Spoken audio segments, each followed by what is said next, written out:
on est en train d'être spectateur de l'appauvrissement du karaté. On est spectateur, là. J'ai dit, mais où on va, là? On va dans le mur. Je suis passé en conseil de discipline, machin, ils m'ont radié. 5 ans. D'accord. Bon, ça m'a gonflé, j'ai pas pu faire des championnats du monde dans ma vie, mais bon, c'est comme ça, c'est la vie. Hein. Ouais. Si vous construisez avec des fondations et une chape de béton qui est pas bonne, votre enseignement ne sera pas bon. Et bonjour tout le monde et bienvenue dans la parole aux pratiquants. Aujourd'hui, je suis content de recevoir Pierre Blou. C'est une figure importante du karaté français. Il a commencé le karaté en 68, à une époque où les clubs, les compétitions et même les structures fédérales étaient bien différentes d'aujourd'hui. Un compétiteur international, il a été champion d'Europe par équipe, enseignant, formateur des cadres, auteur de livres, de vidéos qu'on a publiées ici à Imagine Arts. Et il fait partie de cette génération qui a aidé à construire une partie du karaté français. Bonjour Pierre, comment vas-tu? Eh ben écoute, je vais bien, content de te voir et content de faire cette interview. Là, ça me plaît beaucoup, surtout avec toi. Donc voilà, il n'y a pas de problème, tout va bien. Merci beaucoup. Et oui, ces échanges, c'est surtout de faire connaître les experts. Souvent, on les connaît sur les tatamis, on sait leur valeur sur le tatami, mais des fois, on ne connaît pas un petit peu leur parcours, leur raisonnement, et c'est à travers cette parole aux pratiquants, parce que tu es toujours un pratiquant, tu n'as jamais lâché la pratique, et c'est ça qui est important, de comprendre le déroulement de la pratique de chacun. Et en parlant de cette pratique, donc dis-moi, comment tu es arrivé sur le tatami? Eh ben écoute, moi je suis arrivé sur le tatami d'une manière tout à fait par hasard. C'était par hasard parce que moi j'ai toujours été dans le sport, hein, depuis tout jeune. Hein, mes parents, mon père m'a toujours mis dans le sport. Et moi je suis principalement venu de l'athlétisme. J'ai fait beaucoup d'athlé. J'ai eu beaucoup de chance parce qu'à l'école, j'ai toujours eu des super profs de gym qui m'ont toujours motivé dans le sport. Ça, c'est une chance, c'est pas toujours le cas. Donc, moi, j'ai fait beaucoup d'athlé, j'ai fait beaucoup de natation et des sports co avec le hand et le foot. Un petit peu de volley aussi. D'ailleurs, maintenant, le volley, je fais du beach ici dans le Midi. Donc, voilà. Donc, je viens de là, si tu veux. Et à l'âge de 14 ans, mon père, il était à Suresnes, hein, qui a été ma ville, si tu veux, à Paris, parce que moi, je suis d'Afrique du Nord, hein, je ne suis pas de France. Hein. Mais mon père a été muté et était fonctionnaire à Suresnes, et il a été régisseur du théâtre de Suresnes, qui s'appelait à l'époque le Centre Albert Thomas, qui est devenu le théâtre Jean Villard. C'était un très, très gros bâtiment. Et dans ce bâtiment, plein de salles annexes, des salles de danse, des trucs. Et il y avait une maison de jeunes qui avait été créée, une maison des jeunes. À l'époque, c'était très en vogue. Et à l'intérieur de cette maison de jeunes, différentes activités culturelles, littéraires et sportives. Et ils avaient ouvert une section karaté qui était tout nouvelle, avec un jeune professeur qu'ils avaient trouvé, je ne sais pas où, qui s'appelait Masson à l'époque, que je n'ai jamais pu retrouver d'ailleurs. Qui était copain avec Patrick Tamburini à l'époque, qui était une star du karaté français à l'époque. Il avait son club à Plessis-Robinson. Et ce jeune prof qu'on avait eu, nous, c'est un jeune Saint-Tournois, était copain avec lui et tout. Et on a ouvert la section. Et moi, j'ai commencé le karaté avec mon frère, là, complètement par hasard, parce que mon père me dit, mais allez voir, ça peut être intéressant, essayez. Ah bon, ok, on a essayé. Donc, c'est pour ça que je te parle de hasard, parce que ça n'a pas été une demande de moi, quoi, tu vois. Et puis, on a commencé. Et c'était vachement sympa parce que ce prof était gentil comme tout. Il nous a mis le pied à l'étrier et puis malheureusement le club n'a pas continué. Il s'est fermé assez tôt, 1 an et demi après, je crois. Et puis nous on a beaucoup aimé le karaté, donc moi j'avais envie de continuer. Alors qu'est-ce qu'on a fait? On a été dans la ville à côté, qui était la ville de Rueil-Malmaison, où il y avait les frères Arnez. C'est-à-dire Roland Ernez était principalement prof de judo là-bas et Georges, son frère, avait la section karaté. Donc on est arrivé là-bas et j'ai pu continuer avec Georges, avec lequel je suis resté des années. Hein. Je lui dis un petit bonjour d'ailleurs à Georges. Donc voilà, et puis il avait 2 clubs, Georges, il avait le club de Rueil-Malmaison et le club de Saint-Germain-en-Laye. Et au bout d'un moment, je tournais dans les 2 clubs. J'allais m'entraîner pratiquement tout le temps. Et puis j'ai commencé comme ça, voilà, avec Georges. Et c'était vraiment sympa parce que c'était un très bon prof, très bon prof.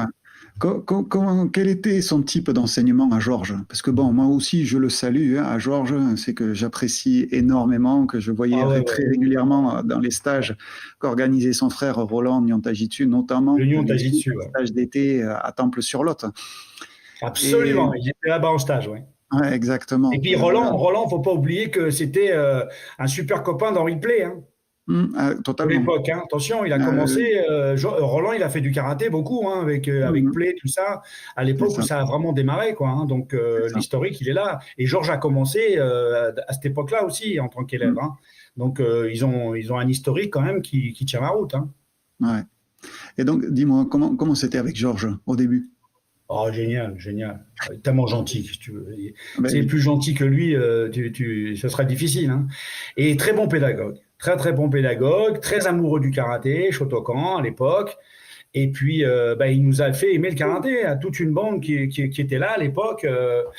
On a aimé ça, il était sympa, et puis voilà, quoi. On a eu une réunion de copains, un groupe qui était vachement solidaire à l'époque avec lui, et des ceintures noires qu'il y avait là-bas. Bon, moi j'étais le jeuneau, hein, j'avais 15 ans, et puis il y avait des gars qui étaient ceintures noires déjà, hein, donc c'était vraiment une belle famille, c'était très très sympa. Et puis dès que je suis arrivé à ceinture marron, il m'a fait confiance, Georges, il m'a, il m'a, il m'a donné des ceintures blanches à m'occuper et j'ai commencé à enseigner dès les ceintures marron avec lui à côté. Et j'ai Mhm. trouvé ça très intéressant d'ailleurs et je trouve qu'actuellement on manque de ça, c'est-à-dire avoir un prof sous tutelle un peu quand on commence à donner des cours en tant que ceinture marron à des ceintures blanches. Quand on a un prof à côté qui est diplômé, qui a de l'expérience et tout, je trouve que vraiment c'est une très bonne école pour l'enseignement. Moi j'ai eu cette chance-là. Ouais. Mais si tu te rappelles avant, quand on passait les diffs, etc., il Oui. fallait avoir un Une mentor tutelle. qui était, ouais, un mentor de tutelle qui était BE à l'époque. Absolument. Qui n'existe plus maintenant, Oui, oui, malheureusement. oui, j'ai trouvé que c'était très très bien. Moi, j'ai eu Moi, je trouve plusieurs qu'on devra le élèves remettre. comme ça qui sont passés entre Ouais, mes mains. Ouais. toi, tu l'as fait, ça, toi? Oui, oui, moi je l'ai fait. Oui, oui, j'ai eu plusieurs gars quoi qui venaient de l'extérieur, c'est qui étaient Voilà. en tutelle parce que ben, à l'époque les BE, ben, il y en avait pas beaucoup quoi. Donc Ben non. ils avaient besoin de tutelle et on voyait vraiment une évolution dans l'année où au Mhm. début, ben, voilà comme tu disais, ils prenaient en charge un petit groupe où on les mettait en charge. Ah, c'était On génial. discute. Moi, j'ai Ouais, adoré ça. Moi, j'ai ouais. adoré ça parce que, d'abord, c'est une forme de confiance. Mhm, Et en plus, pour l'apprentissage, il n'y a rien de mieux, quoi. Tu vois, tu es sur le mhm. terrain, tu as quelqu'un à côté de toi. Si jamais tu fais un pas de travers, il va dire, bon, la prochaine fois, fais ça comme ça. Moi, je me suis régalé avec Georges, c'était sympa, hein. C'était Ouais. vraiment bien. Et Voilà. en tant que pratiquant, là, à cette époque, donc tu étais ceinture marron, tu avais ce petit groupe que tu occupais et que tu enseignais. Qu'est-ce que ça t'a apporté à cette époque? L'enseignement, Oui. eh ben écoute, Ah, le plaisir déjà de transmettre à mon petit niveau, quoi. mhm, C'est-à-dire qu'en fait, le côté humain automatiquement s'installe parce que tu as en face de toi des gens qui te font confiance, qui connaissent rien, et tu leur amènes les premiers mouvements, les balbutiements, les premiers mhm, blocages, les premiers tsuki, les premiers. Voilà. Donc il y a une espèce de complicité qui s'installe comme ça, parce que moi j'étais jeune encore, tu vois, j'avais quoi, 18 ans. Et, euh, mhm, et moi j'ai beaucoup aimé, de toute façon je commençais déjà à enseigner avant, moi, pas en gym, hein, mhm. j'avais passé des diplômes en gym déjà. Et, et, et, et, euh, et ce côté un petit peu humain dans une discipline qui est quand même très spécifique, qui est un art de combat, si tu veux, ça m'a tout de suite accroché, quoi. Moi, j'ai vraiment beaucoup aimé. Et dans le côté pratiquant, donc qu'est-ce que ça t'a amené d'enseigner du côté pratiquant? Eh ben, écoute, ça m'a amené, si tu veux, à chaque fois une certaine réflexion.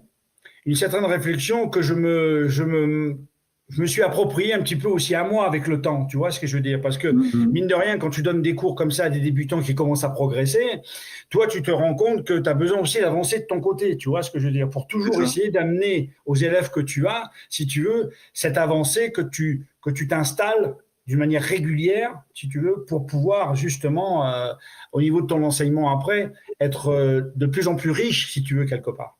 Ouais. Quand on a préparé cette interview, tu me racontais que il y avait énormément de compétitions très tôt, des interclubs qui étaient organisés par des profs. Ouais, ouais, ouais. Tu peux me raconter un petit peu cette époque? Hein. Comment Alors tu as l'époque, débuté eh avec ben, la compétition? c'était à peu près à cette époque-là, même avant, parce que quand j'étais ceinture orange, verte, tout ça, Georges, il avait monté une petite, comme une association qui s'appelait Budo Academy, avec la complicité d'autres profs dans les banlieues qu'il y avait à côté, parce que nous on était à Mhm. Rueil, mais il y avait Gennevilliers, il y avait Saint-Germain, il y avait Colombes, il y avait tout ça c'était des copains à Georges de l'époque. Et pour progresser en compétition et tout, on organisait tous les week-ends, enfin ils organisaient tous les week-ends des petits interclubs comme ça, tu vois. Mhm. Ça permettait d'abord d'avoir des échanges, et puis en compétition, pareil, c'est une super école, quoi. T'as ceinture orange, ceinture verte, tu fais des petites compètes entre ceintures, tu vois. Les marrons et noirs, ils étaient ensemble, nous on faisait orange, vert, tu vois. Et ça a été mais fantastique parce que ça a été une super école pour la compétition. Et si tu veux, Georges avait créé ce Budo Academy qui ferait beaucoup de bien maintenant, si jamais Mhm. on pouvait revenir à ça. Tu sais, il y a des choses qui se sont faites avant qu'on devrait reprendre parce que c'était vraiment, vraiment bien. Ouais. Et puis, c'était une question aussi d'éducation. On éduquait les gens déjà dans la compète avec les petites ceintures. Tu vois, le Ouais. système de l'arbitrage, le respect de l'autre, enfin, bon, il y avait tout ça. C'était tout un ensemble, si tu veux, qui faisait qu'on progressait de bonne manière, tu vois. Mhm. Tout à fait. Et ça me fait penser, tu vois, à toutes ces coupes de Q qui existaient avant, où on mélangeait pas les Q avec les marrons noirs, ce qui permettait Exactement, aux petites couleurs de exactement, pouvoir s'exprimer.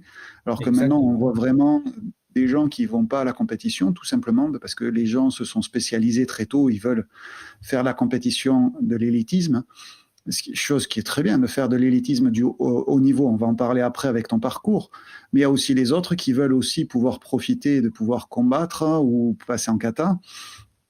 Et je pense que c'est vraiment quelque chose d'important parce que souvent, tu vois, mon fils, il fait du rugby et tu apprends à faire du rugby en jouant, en fait, en faisant des matchs. Ok, oui, tu as ton entraînement, mais après, tu apprends vraiment sur le terrain en jouant. Et je pense que Mais bien sûr, aussi, les enfants, ils ont besoin de mais bien sûr. beaucoup plus de compétition, de pratiquer, mais pas y aller pour faire juste un tour et après rentrer à la maison, mais Non, de non, ils ont vraiment besoin avoir. d'application. Ils ont besoin d'application. Mhm. Ils ont besoin d'application. Et cette formule qu'on faisait, comme tu disais, les Q, ou que nous Mhm. à Budo Academy, avec les petites ceintures et tout, bon, qui était l'équivalent des Q, les ceintures jaunes, Ouais, vertes, tout ça. oui, c'est ça. C'était très très bien. C'était très très bien Mhm. parce que en compétition, moi j'ai toujours dit qu'on n'était pas forcément fait pour être champion. Mhm. Mais, comme on a un art de combat, il faut quand même essayer d'intéresser les jeunes, voire les moins jeunes, à faire un petit peu de compétition, ou dans cette formule, ou en salle, arbitrer avec le prof et tout, de manière un petit peu à faire face à l'inconnu. Alors, bon, bien Mhm. sûr, tu combats avec des copains, tout ça, mais tu es face à l'inconnu sur le plan technique. Tu ne sais pas ce qu'il va te faire, tu ne sais pas comment tu vas réagir. Bon, alors, on n'est pas obligé d'aller à Coubertin et faire champion. Bon, après, ça, c'est une question de tempérament, c'est une question de vouloir. Mais déjà, quand tu as cette petite notion de la confrontation de l'inconnu, avec déjà dans les petites ceintures, et quand tu montes après, tu continues à travailler comme ça, tu as cette notion du combat Mhm. qui n'est plus d'actualité.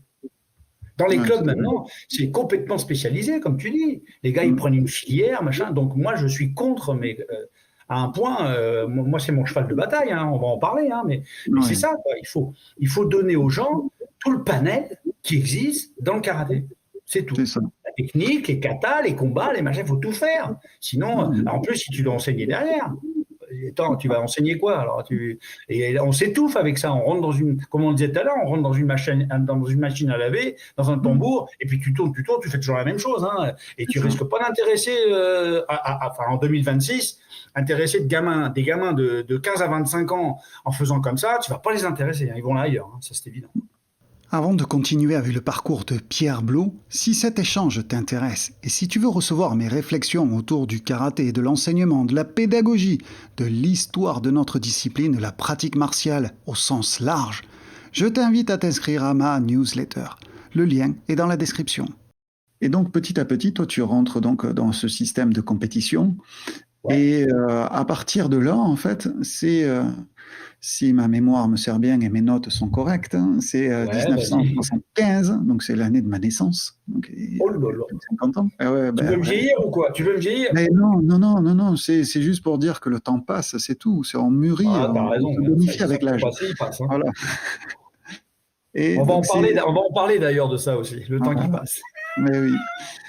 Et il y a une première grande victoire pour toi. Donc en 75, tu gagnes la Coupe d'Île-de-France. Et Ouais. donc, J'ai peux-tu gagné me la Coupe parler un petit peu de d'Île-de-France, qui était France, une ouais. compétition à l'époque hyper importante. Hmm. C'était une mini Coupe de France, si tu veux, tu vois, à D'accord. l'époque. Et c'était tout caté, en Ippon-Chaubout, tout ça, à l'époque, parce que moi, j'ai connu un peu toutes les phases de compétition. Et je gagne la Coupe d'Île-de-France et qui me permet d'intégrer à l'époque l'INSEP, Ouais. l'entraînement équipe de France. Bon, déjà, bon, 73-74, je commençais à avoir des résultats, mais bon, moi, je faisais pas des premiers podiums, hein. Mais là, Mhm. je l'ai gagné. Et puis, contre des mecs, bon, il y avait il y avait un bon niveau à l'époque, hein. Il fallait y aller, quoi. Non, puis moi, j'étais jeune, hein. Je sais pas, que je devais avoir 20 ans, 21 ans, un truc comme ça. Je sortais de l'armée ou un peu avant l'armée, enfin, je me rappelle plus. Donc, si tu veux, ça a été vraiment la compétition importante qui m'a ouvert les portes à l'INSEP, à l'entraînement équipe de France, avec l'époque, avec Gilbert Grus et Francis Didier. Voilà. Ça a Mhm. été une compétition déterminante. Ouais. Et est-ce que tu te rappelles le niveau d'exigence physique, technique, mentale qu'il y avait à l'époque, hein? C'est Tu veux donc dire en compétition la ou à l'INSEP? compétition. Oh, les En deux. compétition. Ah ouais, Ouais. ah ben, en compétition, c'était viril, hein. Oh la vache, on se mettait. Puis il y avait des KO, hein. Moi, je me rappelle, j'avais fait plein de mois avec mon Yoko jambes avant, le nombre de KO que j'ai pu faire, hein, sans prétention. Bon, c'était comptabilisé, quoi. On nous Mhm. donnait des hippons et trucs. Donc c'était quand même assez viril. Les mecs, bon, ça touchait au visage aussi, hein, pas mal, hein. Bon, il y avait quand même du carton, hein. Mais bon, après, c'est un choix, hein. Bon, voilà, hein, Mhm. bon, moi, j'aimais bien, j'aimais bien.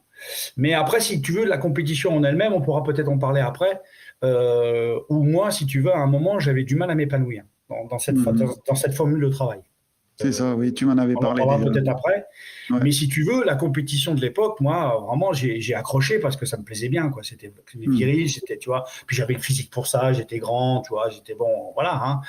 J'avais quand même un avantage en Nippon Shobu, toute caté, avec le gabarit que j'avais, hein. On va pas Mhm. se la raconter, Ouais, hein. parce que ouais, ouais, tu me disais en fait que tu t'es Mais j'ai vraiment rencontré des mecs qui épanoui. étaient aussi Ouais. grands que moi, costauds et tout, il fallait y aller, quoi, Ouais. hein, tu vois. Moi, je me Ouais. rappelle des mecs comme Santosini et compagnie, c'est des mecs envoyés, hein, c'est des mecs de chez Mochizuki, là-bas de la rue Montorgueil.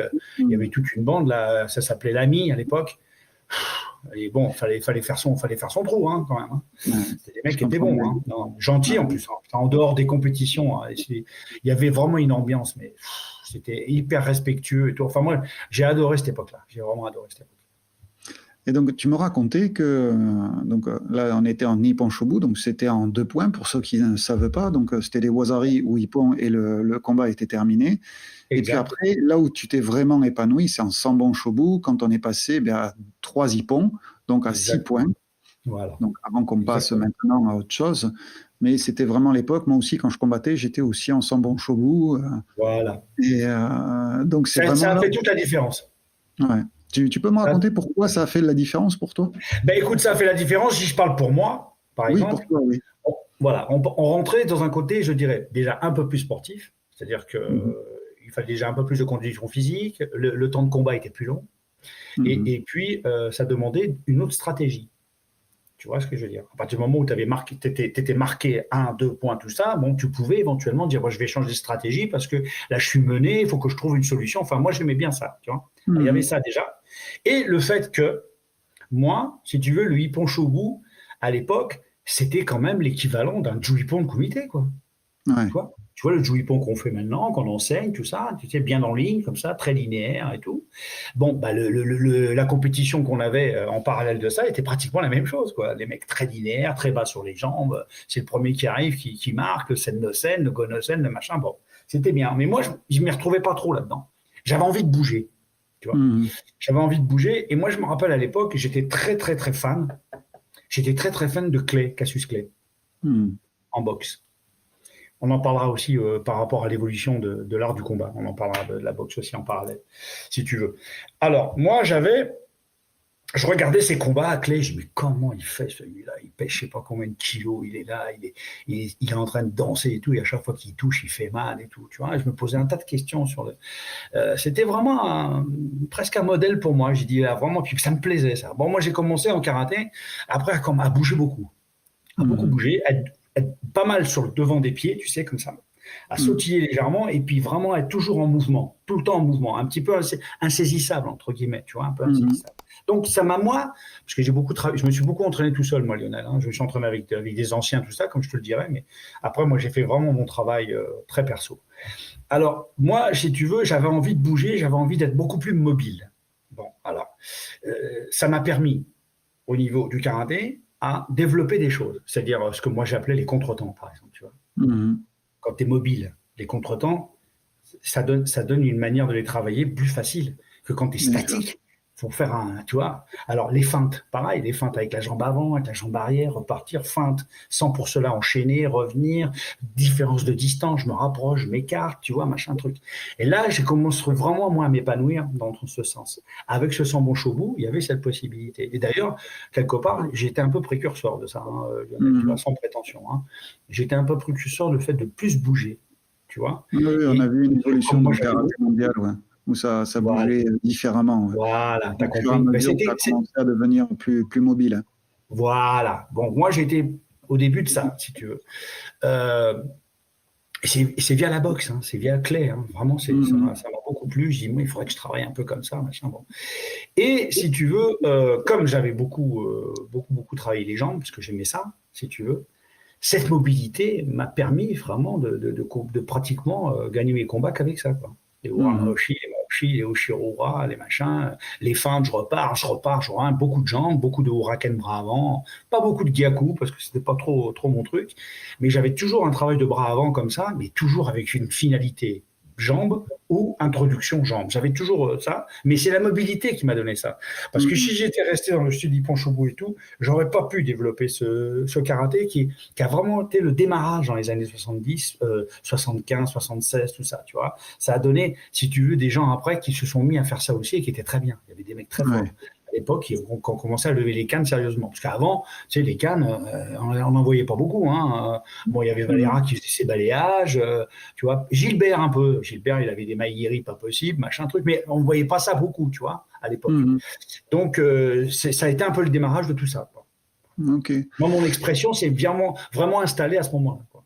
Ouais. Et donc, on continue dans ton parcours. C'est ce qui t'a amené, d'accord, d'être en équipe de France, d'être sélectionné, 2 fois vice-champion d'Europe. Ouais. Et tu deviens par blessure, hein, j'ai pas pu faire la finale par blessure. C'est pour ça, c'est ce que je voulais en fait aborder un petit peu. C'est que tu deviens vice-champion d'Europe, toute catégorie. Hein, donc à l'époque, voilà. En toute caté en 76 et en lourd en 77. Voilà. Mais sans pouvoir faire la finale. Qu'est-ce qui s'est passé ? Eh ben écoute, c'est pas compliqué. J'ai eu la même blessure les 2 années de suite. Okay. C'est-à-dire que sur le dessus du pied, je me suis fracturé le dessus du pied parce que les mecs ils m'ont bloqué avec des coudes. Ouais, tout le monde connaît ça. Ceux qui combattent, ils le savent. Oh, putain. Mais tu peux pas savoir. Ça m'avait fait à l'époque une prise de courant, quoi. Ça m'avait fait très très mal et je pouvais plus prendre appui. Et puis en plus, ma jambe que j'aimais, quoi, la jambe droite et tout. Donc, si tu veux, j'ai pas pu faire la finale en 76 et j'ai pas pu faire la finale en 77. Je boitais, je pouvais pas faire. Ça m'a gonflé. Mais si tu veux, c'est la vie, hein, ce que je te dis. Hein. Bon, mais bon, j'avais un peu révolutionné un peu le karaté, hein, parce qu'avant d'arriver en finale, j'ai fait toutes mes compétitions avant. J'avais battu Donovan avant en 76 à Téhéran. J'avais battu Donovan, j'avais battu des mecs très très forts, les Hollandais à l'époque, les Rotov et compagnie, tu vois. Moi, je les ai battus, tous ces gens-là, donc au championnat, tu vois. Parce qu'en fait, je les avais rencontrés un peu déjà un peu en équipe de France, donc je les connaissais un peu, tu vois. Ouais.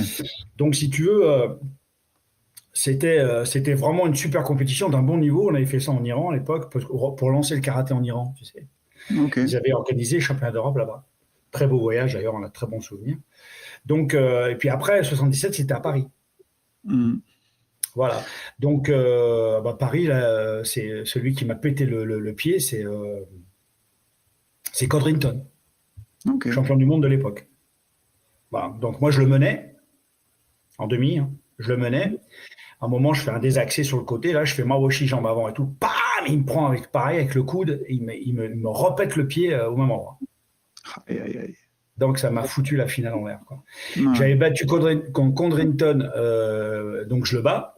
Juste avant, j'avais rencontré Ribéry, qui étaient vraiment des images des champions de Hollande qui étaient très très bons à l'époque. Hein. Et donc, j'avais battu des pointures et puis j'ai pas pu faire la finale. Qu'est-ce que tu veux ? C'est du passé, tout ça. Oui, c'est du passé.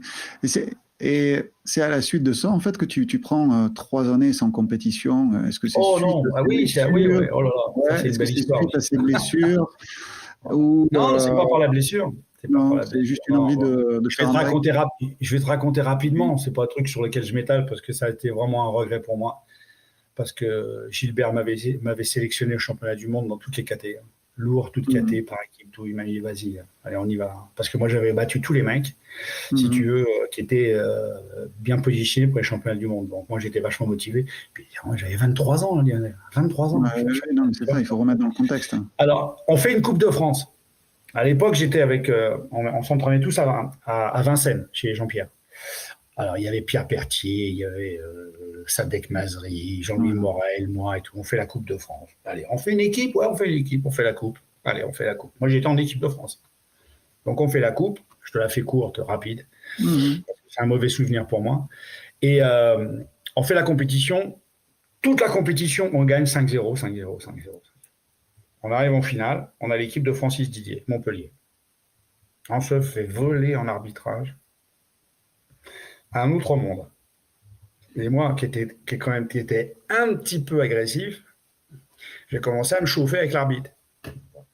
Et je me suis chauffé avec un mec dans les tribunes. Tu vois. Et comme j'étais en équipe de France, tu vois, ça s'est mal passé. Et je suis passé en conseil de discipline, machin, ils m'ont radié. 5 ans. Bon. Donc, au bout de 3 ans, bon, ça m'a gonflé, j'ai pas pu faire des championnats du monde dans ma vie, mais bon, c'est comme ça, c'est la vie. Hein. C'est les conneries de jeunes de mon âge de l'époque. Bon. C'était Delcourt, machin, un truc bon. Et donc, au bout de 3 ans, ils m'amnistient.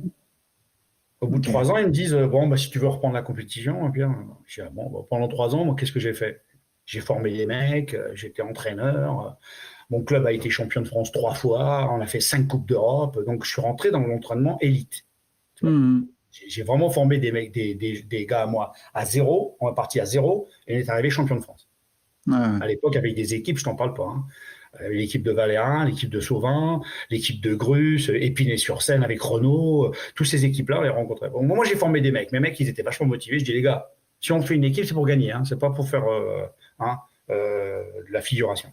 Bon, alors, moi, je faisais plus de compète, mais je m'entraînais avec eux. Alors, je me bastonnais avec mes gars. Et puis, on a fait vraiment, j'ai fait un beau travail physique, stratégique. Tu vois, je leur ai vraiment donné une bonne formation, sans prétention, de compétiteur.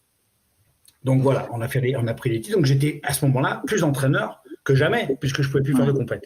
Tu vois, c'est ça. 3 ans après, ils me disent tu peux reprendre la compétition. Et mes élèves qui me disent ouais, Pierre, tu vois. Je dis bon, ok, j'y retourne. Voilà, je me réentraîne, machin. Et puis je vais m'entraîner chez Serge Chourac là-bas, parce que le mardi après-midi, il n'y avait que les comités. Je dis bon, je vais là-bas pour me friter un peu, quoi, avec les mecs. Alors je me suis frité, et puis bon, je reprends ma licence, machin, et puis je vais faire la compétition, Coupe de France, tu vois. Alors j'étais un peu, tu vois, 3 ans sans rien faire, tu sais, c'est pas évident, hein, tu vois. Oui, non, mais c'est ça. Et je gagne la coupe. Je gagne la Coupe de France. Je fais la finale avec Pinda, que je bats en finale. Bon. Très sympa, j'ai un parcours super, machin, bon. Et puis Francis vient me voir, il me dit écoute, Pierre, ça te dirait de réintégrer l'équipe de France? Je dis attends, je vais réfléchir. Donc je réintègre l'équipe de France et on devient champion d'Europe à Venise par équipe. Génial. Voilà. Alors après, ouais, c'était sympa. Mais moi j'ai un parcours, tu sais, un peu chaotique comme ça. Hein. Et puis donc qu'est-ce qui se passe? Donc derrière ça, à l'époque, on faisait pas mal de rencontres internationales. Alors, j'ai commencé à faire France-Espagne, France-Angleterre, machin et tout.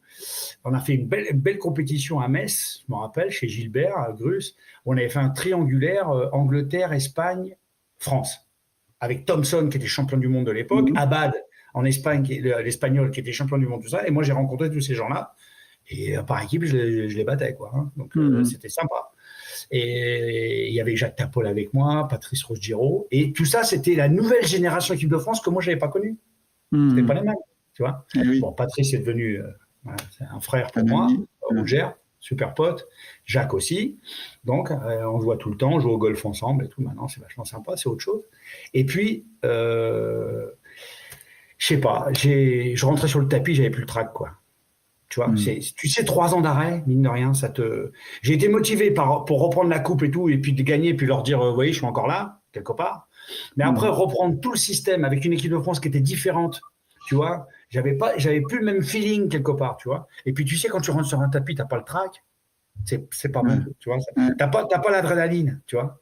Alors, j'ai fait quelques rencontres internationales comme ça, et puis après, il fallait quand même que je pense à ma vie professionnelle, moi. J'avais pas, tu vois. Et c'était l'époque où j'ouvrais mon club, moi, perso, Assurément. privé, tu vois. Donc, j'ai préféré me concentrer là-dessus et j'ai quitté la compétition. En fait, je l'ai quitté assez tôt, hein. Je l'ai quitté à 28 ans, 29 ans. Mais les 3 ans-là, ils m'ont pété. Mais ça m'a vraiment mis vraiment dans un état où, si tu veux, psychologiquement, je me suis intéressé à d'autres choses. C'est là où j'ai commencé à faire de la dramatique. J'ai fait de la comédie pendant 10 ans, je fais du cinoche, du théâtre, tu vois. Ces 3 ans-là, si tu veux, m'ont ouvert d'autres portes.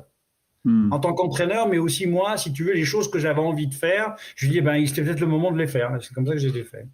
Ouais. Est-ce que, avec le recul, en sachant ce que ces 3 ans t'ont apporté, malgré que, comme tu disais tout à l'heure, c'était 3 ans qui t'ont, au moment, en fait, bien chauffé, c'est de te faire exclure. En plus, voilà, on a compris pourquoi. Surtout mais à de te 23 dire, ans. c'est ça. Et puis de te dire après, maintenant, avec le recul, de voir que ces 3 années t'ont apporté tellement de choses. Est-ce que tu penses que Je veux ça a pas été savoir. une bonne chose, en fait? Ah ouais. Ça a été très épanouissant pour moi. Parce que ces 3 ans-là où j'ai formé mes gars, enfin, j'ai formé plein de ceintures noires. Moi, j'avais un gros club à Suresnes, hein, quand j'ai ouvert le club à Suresnes, au même endroit où j'ai commencé. Parce que C'est mon beau, ça. père, il m'a dit, quand je suis sorti de l'armée, mon père, il m'a dit, bon, bah écoute, tu veux faire ça, bon, au théâtre et tout, on va ouvrir le club. On a ouvert le club. J'avais 180 mètres carrés de parquet. Mon père, il m'avait construit des douches et tout dans les trucs. Mon père, il a fait beaucoup de choses pour moi. Et si tu veux, ce club, j'ai démarré de zéro. Je me suis retrouvé avec un monde fou là-dedans et des compétiteurs, des mecs qui en voulaient, tout ça. Donc, je me suis complètement épanoui en tant qu'entraîneur, en tant qu'enseignant. Tu vois, c'est pour ça que maintenant, l'enseignement, pour moi, c'est vachement important. Et avec l'expérience que j'ai, le parcours que j'ai, je sens que je peux amener quelque chose et dire quelque chose. Tu vois ce que je veux dire, donner mon impression, surtout maintenant en 2026, là, quand je vois dans l'état où on est. Donc, si tu veux, les 3 ans m'ont amené autre chose, aussi importante. Tu vois ce que je veux dire? Après, j'ai repris. J'ai gagné tout ça, mais pendant ces 3 ans, au niveau de l'enseignement, j'ai progressé, mais d'une manière dingue, parce que je réfléchissais beaucoup au contenu de mes cours, parce que les gars, moi, je leur donnais les cours la semaine, mais moi, j'avais des gars qui étaient vachement disponibles. On s'entraînait beaucoup, et les week-ends, je leur faisais le physique. C'est-à-dire que j'allais sur les terrains d'athlé, comme moi, j'avais fait de l'athlé, tu vois, je leur faisais tout le physique de l'athlé. Moi, les mecs, physiquement, moi, en compétition, mes gars, et ils n'étaient jamais essoufflés, hein, je peux te dire. Ils avaient une condition physique de folie. Je les ai préparés en fonction de ça. Et ça aussi, c'était précurseur à l'époque. C'est-à-dire que les profs de l'époque n'avaient pas cette connaissance de préparation physique. Cette connaissance, cette formation de dire il faut que les gars ils soient physiquement, il faut qu'ils fassent un travail de manière à que ce ne soit pas un handicap, tu vois, le physique, la condition physique. Qu'on se concentre après dans les clubs uniquement aux stratégies et à la compète.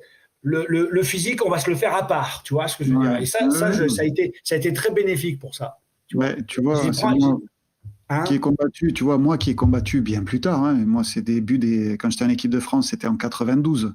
Oui. Donc, ça remonte à l'époque avec Biamonti, avec Michael, voilà, c'est tout. Michael Braun, etc. C'est toute cette époque avec Baldé. Ouais, Anselmo et compagnie. Ouais. Exactement. Donc, moi, j'étais dans ce milieu-là.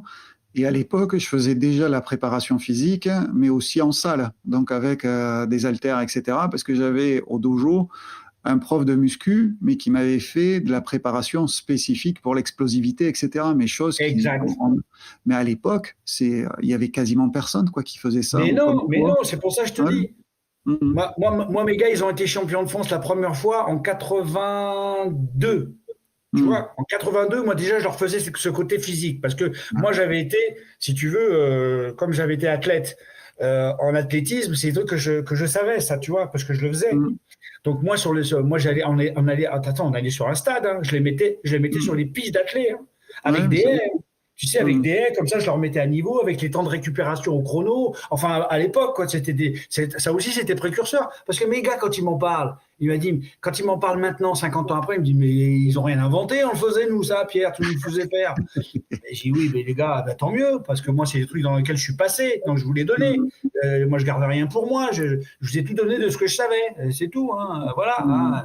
Et comme les stratégies en compétition, tu vois, je les mettais dans des situations, tu vois, de dire, bon là, vous arrivez dans un coin, il faut pas sortir dehors, machin. Je leur expliquais, je réfléchissais beaucoup à ça, c'est pour ça, pendant ces 3 ans, si tu veux, ça a été vraiment un épanouissement parce que je me suis vraiment, vraiment mis dans la recherche de la compétition intelligente, stratégie, réfléchie, tu vois, voilà. C'était vraiment, vraiment, vraiment très, très sympa cette période. Et quand ton équipe, d'accord, est devenue plusieurs fois champion de France, donc tu as construit ce groupe avec tes méthodes à toi qui sont, on va dire, transversales et c'est génial parce qu'on récupère plein de choses qui sont utiles à l'extérieur et on le récupère et on se l'approprie et on le transforme. Et donc ça en fait une vraie force. Et tout à fait. Comment tu sélectionnais tes compétiteurs à l'époque? Écoute, moi j'ai toujours eu cette façon de travailler, si tu veux, qui était la psychologie. C'est-à-dire que avant d'envoyer des coups de poing et des coups de pied, essayer de connaître un petit peu les gars par rapport à leur tempérament et par rapport au fait que est-ce qu'ils seront vraiment compétiteurs ou pas. Est-ce qu'ils sont traqueurs ou pas traqueurs? Est-ce qu'ils ont un tract positif? Est-ce qu'ils ont un tract négatif? Tout ça, c'est des choses que moi, j'avais l'habitude de ressentir. Voilà. Pourquoi? Parce que moi, déjà, quand je combattais déjà comme ça. J'essayais de ressentir mon adversaire, psychologiquement, tu vois. Je faisais des tests, tu vois. Voilà. Bon, ça, c'est propre à moi, hein. OK? Donc, moi, dans mon enseignement, ça a toujours été comme ça. J'ai dit, lui, ça va être un besogneux, mais il va y arriver. D'accord? Après, j'avais des mecs doués. Des mecs doués, j'en ai eu un paquet, moi. Des mecs hyper lax, des coups de pied pas possibles, des machins. Et puis, dès que j'y suis avec eux, j'ai dit, lui, il va faire de l'eau, lui. Lui, il est bon, il est doué, mais il va arriver sur une compétition, il va faire 2 tours. Au revoir, monsieur, dame, il va aller au vestiaire. Et je me trompais jamais. Tu vois? Donc, si tu veux, j'avais déjà cette possibilité de, comment je pourrais dire, de choisir un petit peu et de faire un tri de ceux qui, et puis ceux qui avaient envie de faire vraiment de la compétition à un niveau un peu supérieur, sans négliger ceux qui voulaient quand même la faire. Normalement, tu vois, je m'en occupais autant, hein, tu vois. Bon, il y avait des gens qui étaient plus doués, qui avaient plus de possibilités que d'autres. C'est dans la vie, c'est comme ça. Hein, voilà. Moi, j'avais un groupe, là, les 5-6 que j'avais, là, c'était des fous furieux. En plus, ils étaient super potes. Même quand j'étais pas là, ils allaient s'entraîner. Enfin bon, tu vois, c'était bien. Il y avait une cohésion. Et elle était tellement puissante, cette cohésion, Lionel, c'est que les mecs, ils voulaient même pas entendre parler d'aller combattre en individuel. Il y a qu'un truc qui leur plaisait, c'était l'équipe des potes. Allez, on va être champion encore cette année, Et ils faisaient que la compétition par équipe le dimanche. J'ai dit, mais les mecs, allez-y, combattre ça. Non, nous, on veut faire l'équipe. Ok, d'accord, comme vous voulez. Tu vois un peu la cohésion. Comment j'ai réussi, si tu veux, à faire un groupe. Et je peux te dire que c'est compliqué. Oui, non, c'est extrêmement compliqué de gérer un groupe. Ouais, et pour ça nous amène, tu vois, naturellement vers la dernière partie de cette première interview, parce que bon, pour ceux qui nous regardent, il y aura 2 parties de l'interview, dont une sur le travail, le passé de Pierre, avec toutes ces fameuses et ces sublimes histoires, d'accord, qu'il a vécues et qu'il partage honnêtement avec nous. Et ça fait vraiment plaisir. Ça donne de quoi réfléchir un petit plus. Ouais, donc, merci. Et donc, il y aura une deuxième interview un petit peu plus tard qui sortira. Donc là, ça nous amène donc directement donc à ta pédagogie, donc et former des enseignants. Et c'est vraiment quelque chose qui a été très très important parce que tu es même devenu intervenant, d'accord, durant les formations pour les brevets d'État du 1er degré, 2e degré pendant plusieurs années. Absolument. À cette époque, qu'est-ce que tu cherchais vraiment à transmettre à ces futurs enseignants? Alors écoute, à l'époque, la Fédé m'avait demandé d'intervenir donc au BE1, BE2 pendant plusieurs années, dans lequel je me suis aussi bien épanoui parce que c'était hyper intéressant. Puis il y avait un travail en amont à faire parce qu'il y avait des thèmes à développer, des thématiques à développer.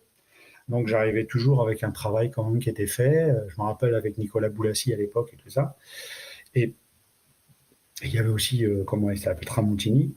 Et donc moi j'arrivais. Et je prenais le groupe en place. Alors le groupe pour moi, c'était d'abord connaître leur motivation, de savoir pourquoi ils avaient envie d'enseigner. Voilà.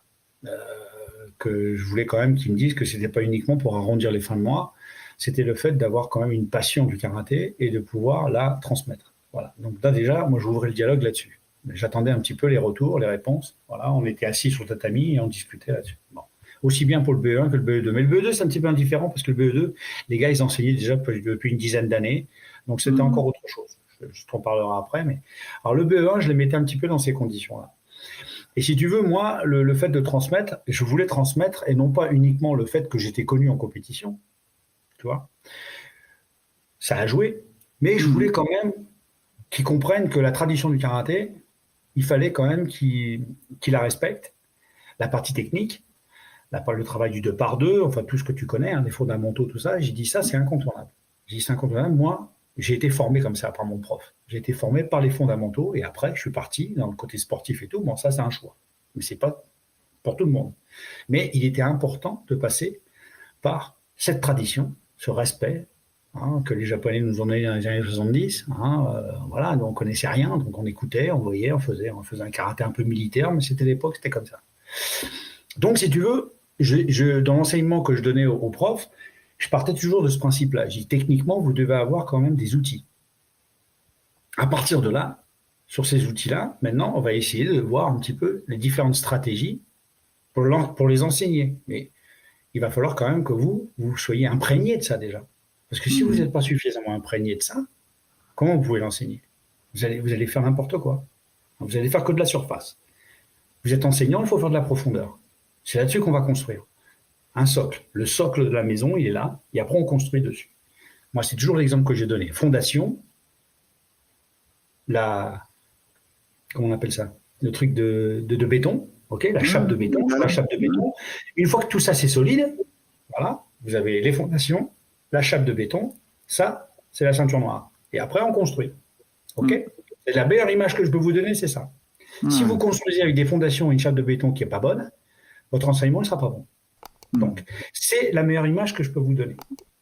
Donc, à partir de là, si tu veux, je montais quand même dans les tours pour leur expliquer ce que c'était que l'enseignement, comment moi je le voyais et comment ils devaient absolument se mettre dans la meilleure position possible pour pouvoir donner des cours, comme ça, au fur et à mesure. Ouais, moi j'aime beaucoup parler, tu vois, comme tu parles, tu vois, de ces bases, d'accord. Et souvent, je dis, mais les bases sont loin d'être basiques. Mais non, bien sûr, t'as raison. C'est souvent repris comme ça, et puis ouais, non, on va travailler les bases, ouais, donc c'est bon, quoi, c'est basique. Non, c'est pas basique du tout, quoi. C'est les bases, comme tu dis, c'est les fondations, c'est le tronc de l'arbre. Et après, il y a plein de branches qui partent vers la compétition, vers plein de choses. C'est la même image que chez moi avec la maison, toi avec l'arbre. C'est exactement pareil. Ouais. C'est exactement ça. C'est pour ça que je fais toujours le rapport, Lionel, excuse-moi de te couper. Hein. Mais c'est pour ça que je fais toujours le rapport avec les autres arts. Moi, je suis très attaché au fait que notre art à nous du combat soit l'équivalent d'un musicien, d'un sculpteur, d'un gars qui fait de l'art dramatique. Qu'est-ce que je pourrais te dire encore ? D'un peintre. Bon, les gars, ils ont été à l'école de la peinture. Ils ont été au conservatoire de musique. J'y suis allé, à l'art dramatique. Apprendre ce que c'est qu'un texte classique et un texte contemporain. Et après, de faire de la mise en scène et d'interpréter. D'accord ? Un musicien, il fait ses gammes. Il apprend le solfège. Il fait ses gammes. D'accord ? Il ne va pas s'arrêter là. Il va commencer à composer, à personnaliser. Mais qu'est-ce qu'il a fait avant ? Il a fait ses gammes, il a fait le solfège. On est bien d'accord. En art dramatique, on va dire, monsieur, vous allez travailler Shakespeare, vous allez travailler Racine, vous allez travailler...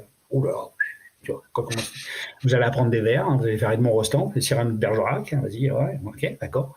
Tu vois, au début, ça cogne, hein, tu vois. Mais, à partir du moment où tu maîtrises ce genre de texte, tu vois ce que je veux dire, et que tu l'interprètes avec des metteurs en scène différents, tu vas l'interpréter différemment. Le karaté, il est là. Le karaté, il est là. Le musicien, une fois qu'il a fini ses gammes, ses solfèges, machin, et tout, commence à composer, le karaté, il est là. C'est pas du papier collé. Ou alors le gars, Mhm. il fait pas de composition et il fait que répéter d'autres auteurs ou d'autres compositeurs. On est bien d'accord. Donc ça, Mhm. quelque part, c'est un peu frustrant. On est bien d'accord. C'est comme la Ouais. sculpture. Voilà. Tu as l'école de sculpture, le peintre, on lui a dit voilà, un trait sur un tableau, un trait comme ça, tu l'apprends à l'école, machin et tout. Mais après ta peinture, tu vas la trouver. Tes Mhm. couleurs, ta sensibilité. Hein, bon, et le karaté, il est là. Pourquoi il sera ailleurs? Il est exactement la même chose. Donc, quand on revient à ce qu'on disait, Lionel, toi et moi, tout à l'heure, sur le fait du tronc d'arbre avec les branches, la maison avec un socle, machin, eh bien, on est exactement la même chose. Donc, de toute façon, c'est incontournable. Tu ne peux pas tourner autour du pot, il y a les fondations. Et après, tu Mhm. construis ton karaté. Comme dans d'autres arts. C'est exactement. Moi, c'est la plus belle image que je peux prendre. Je pense. Mhm. Qu'est-ce que t'en penses, Lionel? C'est Ah ça, mais non, non? mais moi, pour moi c'est exactement ça quoi. Donc Ah, voilà. Donc, quand c'est tu as compris ça, tu as tout compris. Voilà. Tu te dis, après, on peut personnaliser son karaté. Et on rentre, on rentre dans une autre étape qui fait que là, je suis très à cheval sur le fait qu'on doit trouver son karaté. C'est-à-dire que Mhm. quand on fait karaté do, la voix, c'est la mienne. Mhm.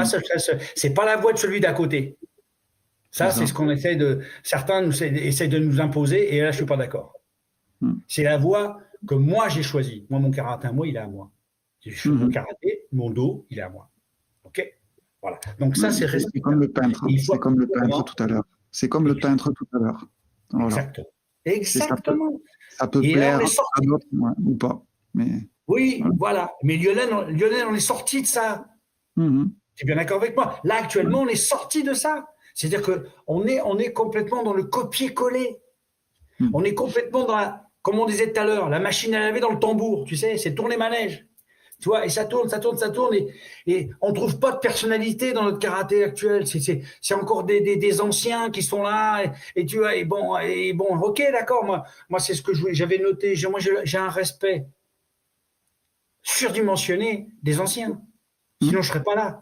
Mais moi, je m'en mets dedans. Hein. Je me mets dedans. Hein. Moi, je suis un vieillard. Hein. Je suis un vieux. Hein. D'accord. Mais non, mais sérieux, tu vois.